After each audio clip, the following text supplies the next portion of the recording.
नमस्कार, तुमचं स्वागत आहे कुकिंग विथ वर्षामध्ये. चला तर आज मी बनवणार आहे कढी. ही कढी मी ताकापासून बनवणार आहे. आपण दह्यापासूनही बनवतो, पण मी इथे ताक यूज केलं आहे. इथे मी 1 वाटी बेसन घेतलं आहे. त्याच्यामध्ये सेम वाटीने मी ताक ॲड केलं आहे. त्या ताकामध्ये मी थोडंसं मीठ ॲड केलं होतं. नंतर हे छान ढवळून घ्यायचं आहे. बेसनच्या सगळ्या गुठळ्या त्या काढून घ्यायच्या आहेत. त्यानंतर मी 1 वाटी पाणी परत ॲड केलं आहे आणि तेही छान ढवळून घेतलं आहे. इथे मी 1 वाटी बेसन, 1 वाटी ताक आणि त्याला जवळजवळ मी 4 वाट्या मी पाणी घेतलं आहे. जेवढं तुम्हाला थिकनेस हवा आहे तेवढं पाणी ॲड करायचं आहे.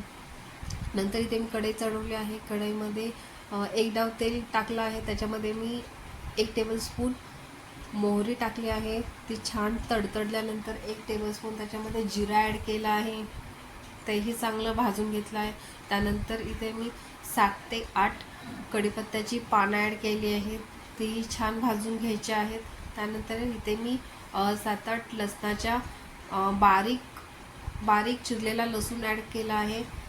लसणाच्या पाकळ्या मी 7 ते 8 घेतल्या होत्या. त्यानंतर थोडीशी मी हिंग ॲड केली आहे आणि 1 टेबलस्पून इथे मी हळद ॲड केली आहे. इथे लसूण चांगला ब्राऊन होईपर्यंत भाजून घ्यायचा आहे. फोडणी कढीला चांगली बसली पाहिजे.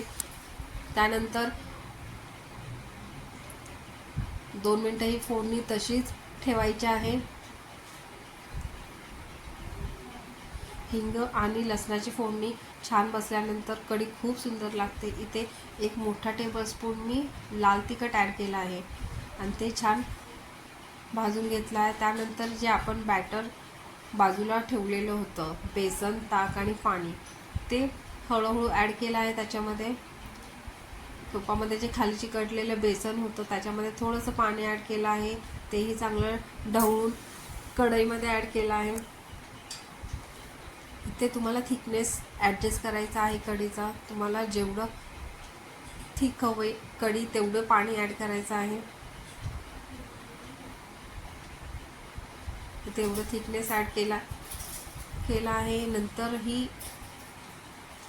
सतत ढवळत राहायचं आहे. जोपर्यंत त्याला एक उकळी फुटत नाही तोपर्यंत इथे ढवळत राहायचं आहे. एकदा उकळी फुटल्यानंतर ते 15 ते 20 मिनटं कढीत तशीच ठेवायची आहे. इथे मी चवीनुसार मीठही ॲड केलं आहे. हे बघा, एवढी थिक कढी झालेली आहे. एक 15 ते 20 मिनटामध्ये एवढी कढी थिक आणि क्रीमी बनून येते. त्याच्यामध्ये मी बारीक चिरलेली कोथिंबीर ॲड केली आहे वरून. खूप छान लागते. नक्की ट्राय करा. आवडली तर लाईक करा आणि सबस्क्राईब करा. थँक्यू.